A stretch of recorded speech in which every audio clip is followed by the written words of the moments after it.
Memang konstitusi Kiai harus gitu lah tamud dan ainaika. Kenal orang lebih tinggi itu kan resiko. Misalnya saya Kiai Deso, mungkin punya carry tua sudah seneng, punya kijang tua sudah seneng. Gara-gara kenal Pak Wahid naik Camry, waduh kok saya kalah itu. Kenal orang itu kan resiko. Mungkin dosen-dosen sini kalau kenal saya di Rembang juga resiko. Di sini gak ada cium tangan, melihat saya dosen, wah gak enak jadi dosen. Jadi memang harus dibatasin. Sekiranya mungkin orang terus, karena latamud dan apa? Ainaika ilham. Kamu jangan sering melihat orang lain yang mungkin secara lahir dapat nikmat yang lebih tinggi timbang Anda. Kalau kamu gak bisa ngelola hati Anda bisa hasut, Anda bisa dengki. Paling tidak Anda bisa ada syukur. Saya itu sering didolani pejabat. Juga sering melihat pejabat di TV-TV. Naik mobil aja ada yang naikkan. Bahkan kalau wudhu itu anduk aja ada yang bawa. Itu kalau yang nggak kuat, wih naik jadi pejabat. Ya makanya terus konstitusi Kiai itu mengatur, sudahlah. Mata kamu itu kamu batasin. Jangan melihat sesuatu yang potensi ya. Potensi menjadikan Anda tidak apa? Syukur. Jadi saya mohon, ini memang konstitusi saya sebagai Kiai. Jadi saya, tapi di hati saya tetap akrab. Saya doakan semua untuk UI, untuk semua orang Indonesia kita doakan. Kita ingin semuanya tambah baik, tambah baik. Ya, Assalamualaikum warahmatullahi wabarakatuh. Sehingga di beberapa riwayat dijelaskan ada orang yang 500 tahun ibadah, nggak pernah maksiat. Ditanya sama Allah, kamu masuk surga karena apa? Karena ibadah saya ya Allah. Ya sudah, surga kamu 500 tahun saja, karena ibadah kamu 500 tahun. Ini cerita umur-umur orang dulu. Ya Allah katanya surga engkau ini selamanya. Ya kalau yang selamanya itu rahmatku, kalau amal kamu terbatas ya surganya sesuai amal kamu ya terbatas. Ya sudah ya Allah, berarti masuk saya surga saya ini karena fadl engkau, karena anugerah engkau. Itu namanya apa? Diroyah. Diroyah itu satu kajian analisis di mana kita percaya riwayat, tapi kemudian punya logika, punya diroyah. Ini penting supaya tauhid kita ini kuat. Jadi dulu ada orang yang sangat cerdas, namanya Jubair bin Mut'im. Dia saking cerdasnya, juga kaya, juga tokoh, dikirim sebagai delegasi pembebasan Asra Badrin, tawanan Badar. Kemudian pas datang ke Masjid Nabawi, Nabi delalah pas baca Wattur wa kitabim mastur. Sampai pada titik Nabi baca Am khuliku min ghairi syai'in am humul khaliqun. Apakah penciptaan yang sedemikian canggih itu dimulai tanpa perwujudan, tanpa sesuatu yang real, yang maujud? Orang itu langsung bersimpuh, matur, ya Rasulullah saya Islam. Kada qalbi yatir, hampir hati saya, otak saya, pikiran saya itu terbang. Karena logika yang dibangun ateisme misalnya, kalau alam raya ini dimulai dari nihilisme, berarti logikanya apa? Al-adamu yakhluqu maujudan. Alam raya ini kan maujud. Maujud itu ada. Kalau yang lebih dulu itu ketiadaan, berarti ketiadaan menjadi sebab kewujudan. Kalau dalam bahasa Arab itu al-adamu yakhluqu maujudan. Sesuatu yang harusnya nggak jadi faktor karena ketiadaan, menjadi faktor sesuatu yang nyata. Itu kan nggak masuk akal. Ya, kalau alam raya ini ada al-adam sing yasbiku maujudan, berarti alam raya ini al-adamu yakhluqu maujudan, suatu yang tidak ada menciptakan yang ada. Dengan logika itu terus kita ngaji, diajari sama guru-guru kita, sifat dasar Allah itu maujud. Wallahu maujudun qadimun. Terus masuk. Yang harus distatuskan pertama dari Allah itu apa? Maujud, wujud. Karena dengan wujud ini layak menjadi penyebab adanya alam raya ini. Sehingga ketika kita menolak faham nihilisme atau ateisme, faham tanpa Tuhan, tanpa pencipta awal, kita punya diroyah. Bahwa tidak mungkin ketiadaan ini menjadi sebab perwujudan alam raya ini. Yaitu amkhuliku min ghairi syai'in. Masa alam raya ini diciptakan tanpa sebab yang nyata, yaitu wajibil wujud. Siapa itu? Allah Subhanahu wa ta'ala. Begitu juga menyangkut sholawat. Orang boleh beda pendapat tentang redaksi sholawat. Ada yang sholli ala Muhammad, ala Sayyidina Muhammad, Nabi Muhammad. Monggo lah masalah redaksi saja. Tapi setelah dianalisis, Nabi itu Pak Rektor, jadi Nabi setelah Nabi Isa saking dihormatinya sampai dituhankan. Juga jadi Nabi yang ada cerita masih hangat, orang Yahudi itu bunuh Nabi. Jadi yang satu mendudukkan Nabi sedemikian tinggi sampai kayak Tuhan, yang satu menjatuhkan Nabi sedemikian rendah sampai dibunuh. Kayak apa susahnya jadi Nabi Muhammad SAW. Kemudian dengan gampang Hadaddin agama ini bikin syariat yang bernama sholawat. Redaksinya monggo lah sesuai tradisi masing-masing. Allahumma sholli ala Muhammad, Allahumma sholli ala Sayyidina Muhammad, ala Nabiyina Muhammad monggo lah. Tapi yang jelas redaksi ini kalau didiroyah dikaji. Allahumma itu Tuhan, Tuhan itu pemberi. Wa Muhammadun wa in jalla qadruh abdun min ibadi. Muhammad apapun tinggi derajatnya tetap berstatus hamba. Sehingga agama ini terjaga oleh syihotus sholawat. Agama ini terjaga oleh redaksi sholawat. Yaitu Allah tetap pemberi sebagai Tuhan yang enggak tersaingi. La syarikalah. Rasulullah Muhammad wa in jalla qadruh. Apapun prestasinya bisa mi'rad, bisa apa saja. Tetap seorang hamba yang butuh muhtajun ila rahmatih. Jika redaksi Allahumma sholli ala Muhammad ini mengukuhkan yang Tuhan tetap Tuhan, hamba pilihan tetap hamba pilihan. Tentu dengan redaksi ini kemudian kita mendudukkan Nabi benar-benar posisi terhormat. Yaitu orang yang paling berhak dapat askat tahiyat. Mendapat penghormatan Allah paling tinggi, yaitu Rasulullah Muhammad SAW. Dan itu diulang-ulang oleh Allah. Subhanalladzi asra bi'abdi. Status hamba ini diulang. Lagi-lagi ini bernama diroyah. Bernama apa? Contoh ketiga misalnya fihi ayatum bayinatum maqamu Ibrahim. Dulu orang Yahudi itu ada diskusi masif. Syaratnya Nabi itu mbah-mbahnya harus Nabi. Harus keturunan Nabi. Kemudian semua Nabi rata-rata di Palestina, di Syam. Lalu Muhammadnya asal-usulnya dari mana? Tahu-tahu orang Arab kok Nabi. Padahal orang Arab itu dulu jahiliyah. Walhasil terus diceritakan bukti Muhammad ini turunan Ibrahim adalah ada jejak kaki Nabi Ibrahim di dekat apa? Ka'bah. Fihi ayatum bayinatum maqamu Ibrahim. Kalau Nabi Ibrahim pernah di Mekah, artinya beliau pernah meninggalkan turunan yang di Mekah. Itu bernama Nabiuna Muhammadun sallallahu alaihi wasallam. Itu disebut fihi ayatum bayinatum maqamu Ibrahim. Nah, itu namanya diroyah. Diroyah itu satu perilaku keseharian kita beragama, kemudian tahu logikanya.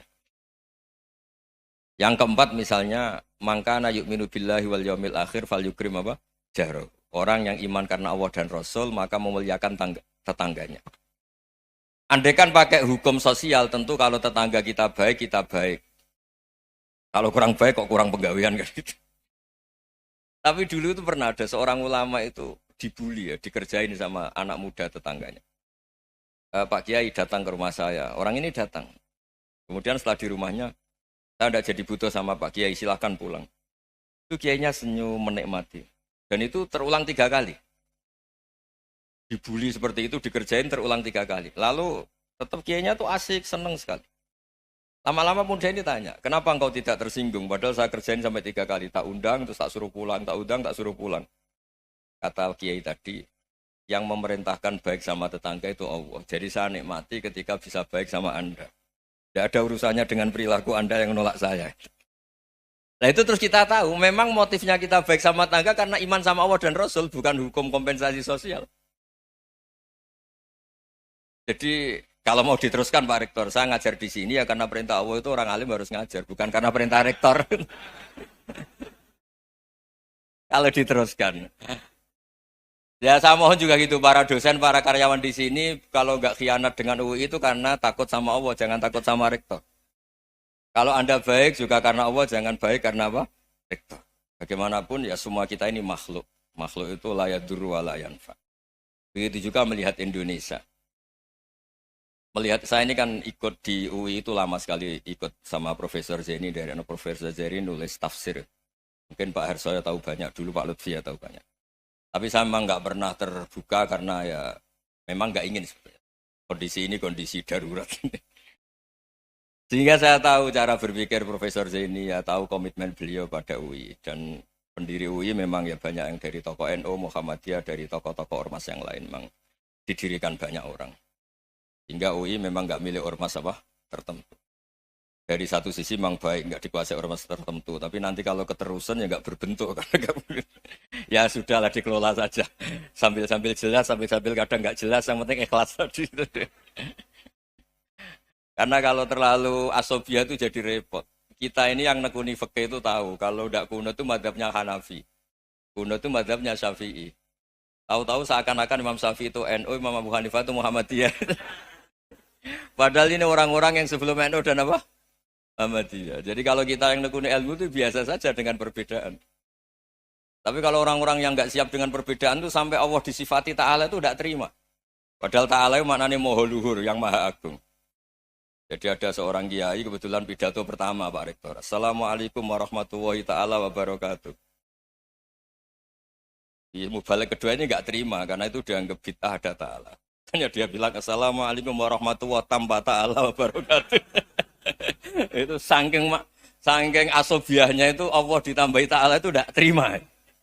Padahal ta'ala itu maknanya Maha Agung. Nah itu kan jadi repot kalau asobia gitu. Kalau kita ngadepi perbedaan itu biasa saja. Karena kita mungkin bacanya banyak, lihat hal-hal seperti itu ya biasa saja. Karena dulu itu perbedaan itu urusan sudut pandang. Ya saya ulang lagi, perbedaan itu sudut. Allah yang Tuhan saja sering didebat sama nabi-nabinya. Karena urusan sudut pandang apa? Saya beri contoh ya. Suatu saat Khalilur Rahman Ibrahim itu saatnya meninggal sama Allah, Israel disuruh. Israel itu Ibrahim saatnya meninggal, ambil nyawanya. Setelah datang ke Ibrahim, ya Khalilur Rahman Ibrahim, saya disuruh nyabut nyawa Anda. Itu Israel dipaksa mikir sama Ibrahim. Hal ra'aita khalilan yumitu khalilah. Kamu tahu orang yang mencintai kemudian bunuh yang dicintai. Itu logika agak benar. Akhirnya Israel kan nggak biasa debat, kan nggak dilatih debat, nggak pernah ikut lomba UI debat ilmiah. Dia taunya nyambut nyawa aja. Kembali ke Allah. Ya Allah, kata Ibrahim, hal ra'aita khalilan yumitu khalilah. Masa kekasih bunuh yang dicintai ya. Tapi kata Allah santai. Bilang ke Ibrahim, hal ra'aita habiban yakrahu ayyalqa habibah. Masa katanya dia cinta saya, kemudian ketemu saya tidak berani. Israel mater lagi. Logikanya gini, Ibrahim, masa yang dicintai sama yang ketemu yang dicintai nggak berani? Ya udah ketemu aja. Katanya yang meninggal itu. Artinya kamu bisa saja GR tidak mati-mati karena merasa dicintai, atau ingin mati karena mencintai. Nah maksud saya, dalam hal-hal seperti ini orang UI pasti nggak jelas. Katanya cinta Allah suruh mati ya nggak mau. Nggak jelas kan? Dibilang nggak cinta juga nggak mau. Tapi dibilang cinta kalau ukurannya mati juga nggak mau. Nah, tapi dalam banyak hal nggak jelas itu penting, Pak Rektor. Penting sekali. Buatan guyon. Saya beri contoh sekian ilmiah, nggak jelas itu penting. Rasulullah Shallallahu Alaihi Wasallam itu dalam banyak hal itu disuruh Allah, memang disuruh supaya ngambil sikap seperti itu. Karena Allah itu punya otoritas penuh untuk bikin orang itu baik atau tidak baik. Wahsy itu yang membunuh Sayyid Hamzah, orang paling dicintai Nabi, di antara yang dicintai Nabi.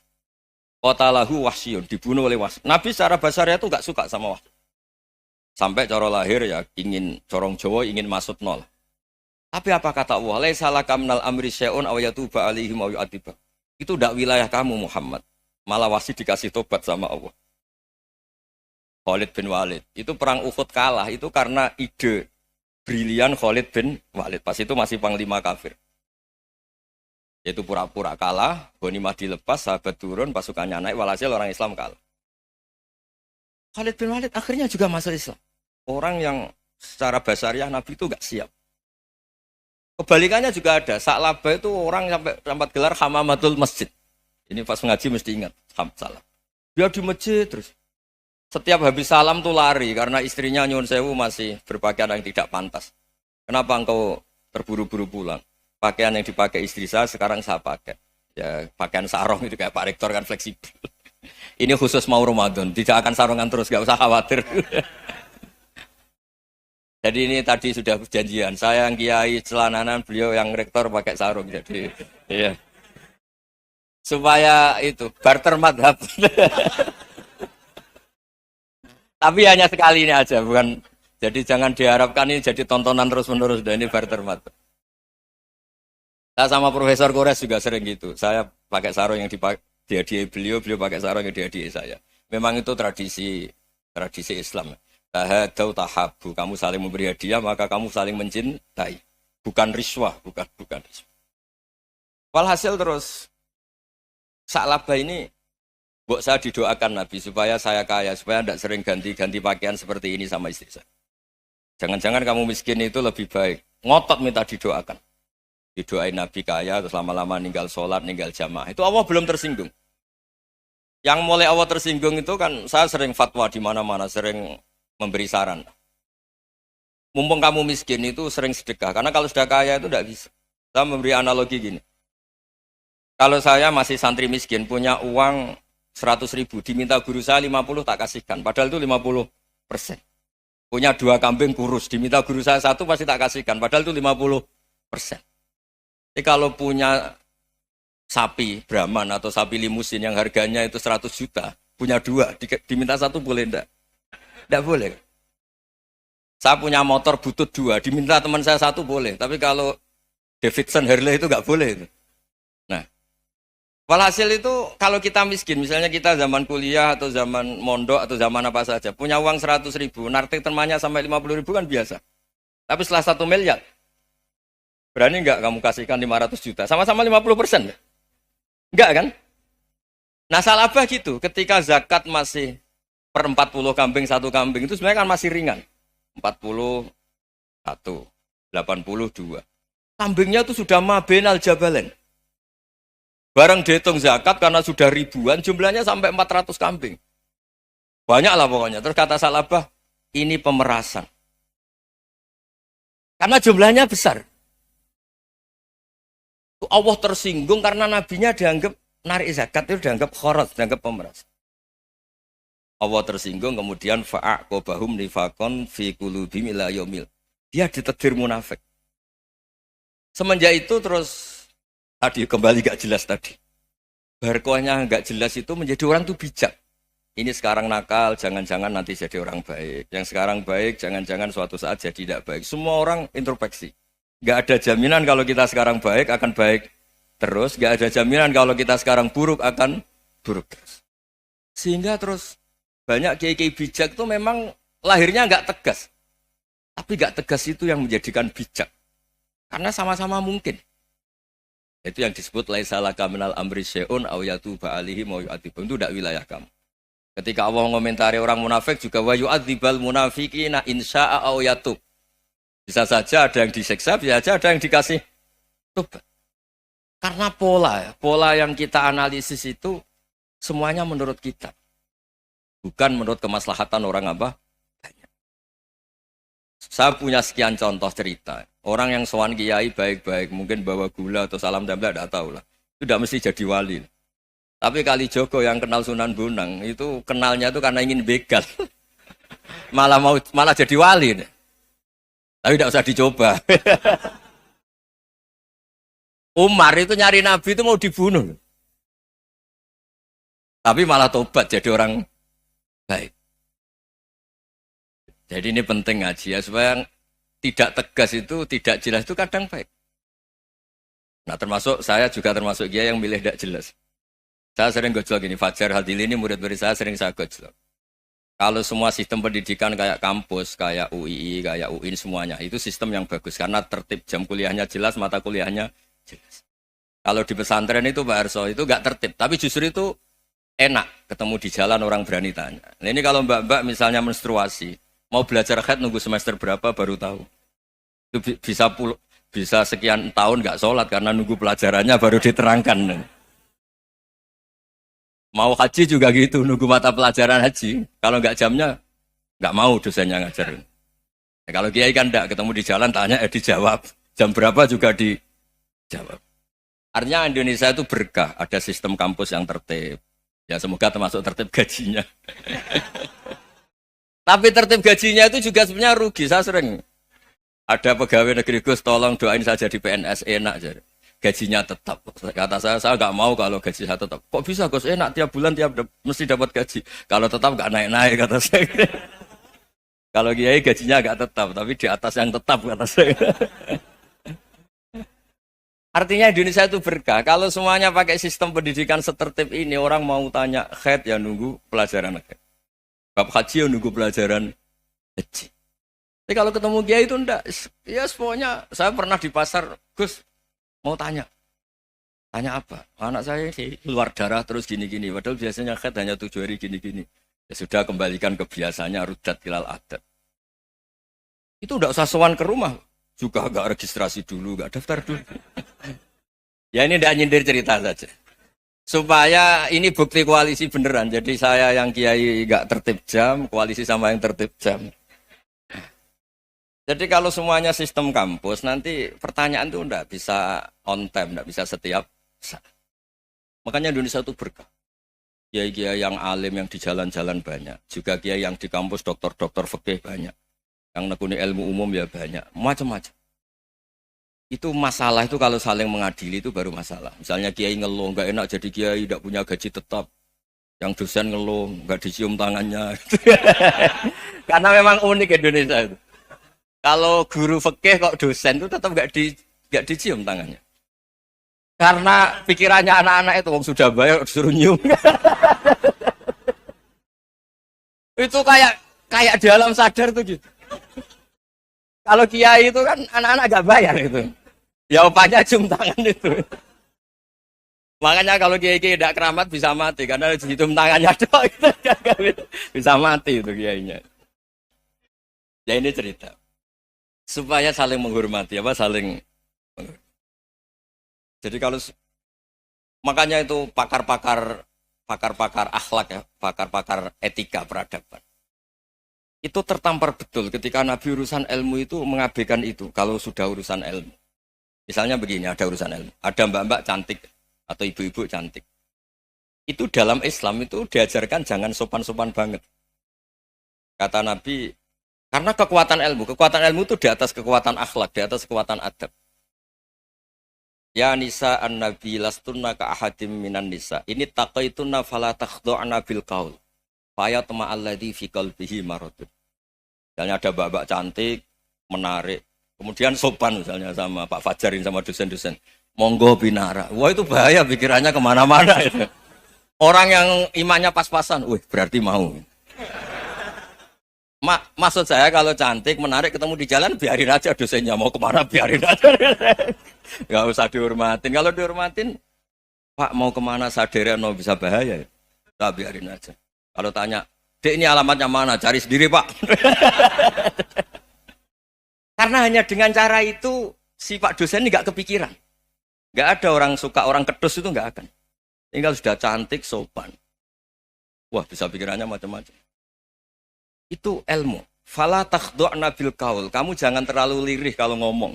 Fayat ma'alladzi fi qalbi maradun. Orang yang pikirannya masih kotor pasti berpikir yang negatif. Anda mungkin demi sopan sama dosen Anda. Tapi sejauh mana dosen Anda juga berpikir positif. Itu kan uji iman sama uji nyali. Nah, sama pejabat yang sopan sama kiai mungkin punya Alphard, punya Robicon, punya terus bawa uang banyak. Terus sama kiai cium tangan hormat. Jangan-jangan kiainya yang pikirannya macam-macam. Ini berarti bisa jadi muhibbin potensial misalnya. Nah, saya ini termasuk kiai yang pengagum ilmu. Sehingga saya sama orang yang medit, yang kikir sama saya itu saya senangnya bukan main. Kenapa? Karena kalau orang medit itu gak berhak nuntut. Tapi kalau orang lomo 1 juta minta surga, 2 juta ya minta apa? Surga. Gus, salam template. 200.000 aja kadang minta surga. Tapi kalau yang kikir-kikir ya sudah salaman tok sudah. Enggak minta apa-apa, kan dia tahu diri, enggak bayar kok minta. Maksud saya, Islam itu luas, dinikmati saja, Pak. Dinikmati saja. Nah itu diroya, maksudnya itu diroya. Diroya itu kamu tahu aturan Islam itu kamu harus yakin khairihi wa syarrihi minallah. Semua itu ujian, tapi kemudian dikaji. Makanya saya ini termasuk pengagum Imam Syafi'i. Imam Syafi'i itu dikasih tahu. Tadi orang yang di depan engkau cium tangan hormat itu di luar ngomong-ngomong, ngata-ngatain Anda. Imam Syafi'i tertawa-tawa sewenang. Ada ini dikata-katain di luar kok. Kok tidak kamu anggap munafik malah tertawa. Berarti saya wibawa, di depan saya enggak berani. Dianggap enteng saja. Dibilangin, sebagian orang kampung sini nggak suka sama engkau. Baguslah, nggak akan lu pinjem uang sama saya. Kata. Di mana-mana orang pinjem minta tolong tuh karena seneng. Kalau benci kan enggak. Intinya dianggap enteng saja. Yang terjadi di dunia itu semuanya dianggap enteng saja. Man asa ilaika fakot atlakoka. Yang berburuk sama kamu itu membebaskan kamu. Coba kalau akrab, titip. Ya misalnya akrab sama Pak Fajar. Bilangkan ke Pak Rektor, sangkap tuh jadi guru tetap atau apa, kan ribet. Kalau tidak cocok kan nggak minta apa-apa. Makanya hati-hati Pak Rektor sama yang akrab-akrab itu. Itu dulu saya juga nggak paham. Di antara wasiat Bapak yang sering diulang-ulang tuh itu. Suatu saat kamu jadi kiai, ngelola orang nggak seneng tuh gampang. Sudah, situ orang lain. Tapi kalau ngelola orang seneng tuh repot. Mintanya aneh-aneh. 100.000 aja minta surga. Hanya teman tenis saja minta naik jabatan. Intinya itu ya sudahlah dikelola. Yang seneng ya berkah, mungkin teman berjuang, teman diskusi. Yang nggak seneng ya berkah, karena ini tidak minta macam-macam, nggak seneng. Nah itu namanya diroya. Diroya itu satu kajian keilmuan yang menjadikan kita ini nyaman dengan riwayat-riwayat, panduan-panduan dari Rasulullah Shallallahu Alaihi Wasallam kayak tadi. Kenapa sih tentang baik sama tetangga, baik sama tamu? Hitung-hitungannya itu mangkana yu'minu billahi wal yaumil. Saya pernah dicium sama orang miskin yang akut, miskin betul. Itu tak ajarin, Anda ini lebih hebat ketimbang orang-orang kaya. Misalnya gini, misalnya ada komunitas rektor atau kiai besar. Saya ini kata orang banyak termasuk kiai besar. Mungkin kalau pinjam uang itu karena mau beli mobil, aksesoris mobil, karena kita kiai top, atau rektor, atau orang-orang top. Kalau sesama orang miskin itu pinjem-pinjemannya itu urusan beras, itu urusan nyawa. Keren mana? Nyelamatkan nyawa sama aksesoris mobil. Nyawa. Jadi pahala kamu pasti lebih besar. Itu senengnya jadi orang miskin terus keterusan sampai sekarang. Itu. Lo coba kalau menteri sama menteri, rektor sama rektor, kira-kira pinjemannya apa Pak Arso? Kan kalau mau beli mobil atau mau umroh VIP, pokoknya yang keren-keren. Kalau orang miskin pinjam karena apa? Makan kan? Beras kan? Makanya kalau yang sedang miskin monggo lah, kalau ingin teruskan. Maksud saya Islam itu seenak itu. Islam itu segampang itu. Sudahlah yang sedang miskin ya keren. Karena sekali sosial itu urusannya apa? Nyawa. Tapi kalau miskin semua ya Indonesia bisa tutup kan. Ya sudah yang kaya-kaya itu saya menyelamatkan Indonesia karena bayar pajak yang menjadikan Indonesia berjalan. Tapi ya dipakai yang benar. Nah, begitu seterusnya. Ada kiai miskin cerita ke kita. Gus, enak jenengan alim, terus punya santri banyak, bisa ngajar di mana-mana. Saya bilang, hebat kamu. Dia hidup di daerah tertinggal. Itu yang diajarkan kan hanya tauhid. Kan nggak mungkin desa tertinggal baca fikih perbandingan madhab. Kan nggak mungkin. Kalau yang kayak Pak Fajar, Pak Sadali kan nggak mungkin. Fikih perbandingan apa? Madhab. Menyorot madhab dunia. Gaya engke-engke itu kan nggak benar. Tapi pertanyaannya, yang menyelamatkan masuk surga itu tauhid apa perbandingan madhab? Tauhid. Ini hanya mengajarkan fardu kifayah, sunat-sunat. Ini Anda mengajarkan fardu ain. Surganya dulu kamu. Oh terus senangnya jadi kayak gitu. Karena yang diajarkan apa? Tauhid. Sementara kita yang gaya-gaya ini, ajarkan perbandingan apa? Ada studi banding ke Al-Azhar kemana-mana. Ini enggak, tauhid.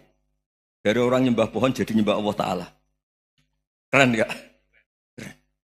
Jadi terus kiki sama saya senangnya bukan karena tak bela. Tapi ada yang agak kurang ajar, tanya saya. Kalau itu hebat, kenapa Gus gak mau jadi kayak gitu? Waduh. Wah ya repot kalau pertanyaan. Terus tak jawab, kalau saya jadi kiai desa, kamu ngangsu ilmu dari mana coba? Ya dari jenengan, ya kalau sama gobloknya tidak bisa. Ya sudah, Gus aja yang jadi kiai besar. Maksud saya, ya sudahlah kita begini seperti yang saya ajarkan di sini, saya sarankan. Supaya orang itu tahu. Ini namanya diroyah. Makanya kata Imam Ghazali itu, kalau kamu ingin sopan gampang, melihat anak kecil, wa aqallu minni dzamban, dia dosanya lebih kecil. Karena masih kecil kan, tentu secara dosa enggak banyak. Kalau melihat orang yang tua, wa aktsaru minni ibadatan, dia tentu ibadahnya lebih banyak karena umurnya lebih banyak. Sehingga terus semua orang lain tuh di depan kita itu hebat. Ya semua orang lain sama misalnya Pak, ini rektor, Pak Fathul Wahid rektor. Tanggung jawabnya lebih banyak, berarti pahalanya lebih banyak. Tapi sama, ketika melihat Nyon Sewu, melihat pegawainya yang secara lahir di bawahnya, ini tanggung jawabnya enggak banyak, pasti salahnya juga enggak. Itu yang diajarkan Rasulullah SAW, sehingga enak lah. Tapi kalau kita melihat orang lain selalu salahnya, itu pecundang. Allah saja tidak seperti itu kan, amal baik ya ada khairan, amal buruk ya ada saron, semuanya dilihat oleh Allah Subhanahu wa Ta'ala. Saya itu punya teman Gus, agak beling, agak seenaknya. Dulu miskin. Wah itu seenaknya betul. Kayak kenal Tuhan. Tak tanya. Kenapa kamu seenaknya? 1 bulan tuh labanya bisa 200 juta sampai 500, sampai 1 miliar. Saya itu Gus, setelah duha itu perkembangannya bagus. Sholat duha itu. Saya pernah miskin, kan kata apa? Ingkana rizki fisama, apa? Wa ingkana qalilan, ya kalau fisama fa'anzilhu. Terus wa ingkana qalilan fakasirhu. Kalau sedikit perbanyak.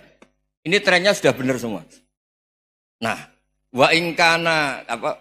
Ya, haroman fatohiru. Kalau haram yang kau sucikan. Makanya saya seenaknya kalau qalilan sudah fakasiru, paling trennya yang enggak benar juga fatohiru kata Mas. Dia yakin kalau yang enggak benar-benar sudah disucikan Allah, karena yang lain-lain sudah dari miskin sudah kaya, qalilan sudah fakasiru, paling yang haroman juga sudah fatohiru gitu. Tak tanya. Lah kamu kok tahu?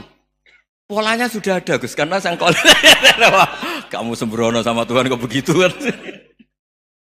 Tapi apapun itu seneng saya. Seneng saya sering salah teh, makanya saya mohon yang sekarang miskin sedang miskin itu ya ndak usah nyesal banget-banget. Kalau ingin kaya monggo lah, namanya orang juga ingin. Ya, tapi Anda harus bangga. Sosial antar kalian adalah urusan nyawa dan itu pahalanya luar biasa. Supaya kita, nah yang kaya-kaya juga boleh GR lah, karena pembayar pajak. Dan itu bisa menyelamatkan apa? Indonesia Raya. Begitu seterusnya. Itu yang diajarkan Nabi, antawadu'u hatta la yabghiya ahadun ala ahadin. Kamu semua harus tawadhu, sehingga antar kalian tidak saling tidak sopan, tidak saling liar, tidak saling mendolimi. Termasuk tadi, sikap gak jelas tadi. Orang dolim yang sekarang dolim bisa saja tobat. Yang sekarang soleh bisa saja nanti. Semuanya itu mungkin. Kita diajari ya muqallibal qulub tsabbit qalbi ala dini. Jadi keliru kalau kita dalam banyak hal harus tegas, enggak mesti. Al halalu bayyinun wal haramu bayyinun. Tapi ada wa bainahuma umurun mustabihat. Ada yang wilayahnya itu abu-abu. Misalnya ada perempuan cantik misalnya, contoh paling gampang. Kalau kamu ajari secara serius kamu bisa saja tergoda jadi fitnah. Jadi kalau orang soleh gak berani ngajarin, kemudian digunakan orang fasik, malah menjadi orang nakal, kita juga tanggung jawab. Kamu mau tegas gimana? Wilayahnya sama-sama mungkin. Wilayahnya sama-sama mungkin. Yang dekat pejabat mungkin terkontaminasi KKN. Tapi kalau pejabat gak dekati orang soleh, punya perilaku yang gak soleh, yang repot juga Indonesia kan? Nah hal-hal seperti itu kita tidak perlu ngambil sikap. Maksudnya gak usah ngambil sikap, ya kita buktikan kalau milih satu madhab, kita buktikan semuanya lebih baik, semuanya lebih bermanfaat, semuanya lebih berperadaban. Karena nggak bisa dihindari wabena humain. Termasuk nyuwun sewu, saya mohon maaf sama mulai Pak Harso, Pak Lutfi sampai Pak Fathul Wahid. Saya ini termasuk kiai yang nggak suka dekat sama orang-orang top. Bukan karena hasud. Memang konstitusi kiai harus gitu lah, tamud dan na'inaika. Kenal orang lebih tinggi itu kan resiko. Misalnya saya kiai desa, mungkin punya keri tua sudah seneng, punya kijang tua sudah seneng. Gara-gara kenal Pak Wahid naik Kempri, waduh kok saya kalah itu. Kenal orang itu kan resiko. Mungkin dosen-dosen sini kalau kenal saya di Rembang juga resiko. Di sini gak ada cium tangan, melihat saya dosen, wah gak enak jadi dosen. Jadi memang harus dibatasin. Sekiranya mungkin orang terus, karena latamud dan nanawa, ainaika ilham. Kamu jangan sering melihat orang lain yang mungkin secara lahir dapat nikmat yang lebih tinggi timbang Anda. Kalau kamu gak bisa ngelola hati Anda bisa hasut, Anda bisa dengki. Paling tidak Anda bisa ada syukur. Saya itu sering didolani pejabat. Juga sering melihat pejabat di TV-TV. Naik mobil aja ada yang naikkan. Bahkan kalau wudhu itu anduk aja ada yang bawa. Itu kalau yang nggak kuat, weh naik jadi pejabat. Ya makanya terus konstitusi kiai itu mengatur, sudahlah. Mata kamu itu kamu batasin. Jangan melihat sesuatu yang potensi ya. Potensi menjadikan Anda tidak apa? Syukur. Jadi saya mohon, ini memang konstitusi saya sebagai kiai. Jadi saya, tapi di hati saya tetap akrab. Saya doakan semua untuk UI, untuk semua orang Indonesia kita doakan. Kita ingin semuanya tambah baik, tambah baik. Oke, ngoten mawon. Assalamualaikum warahmatullahi wabarakatuh.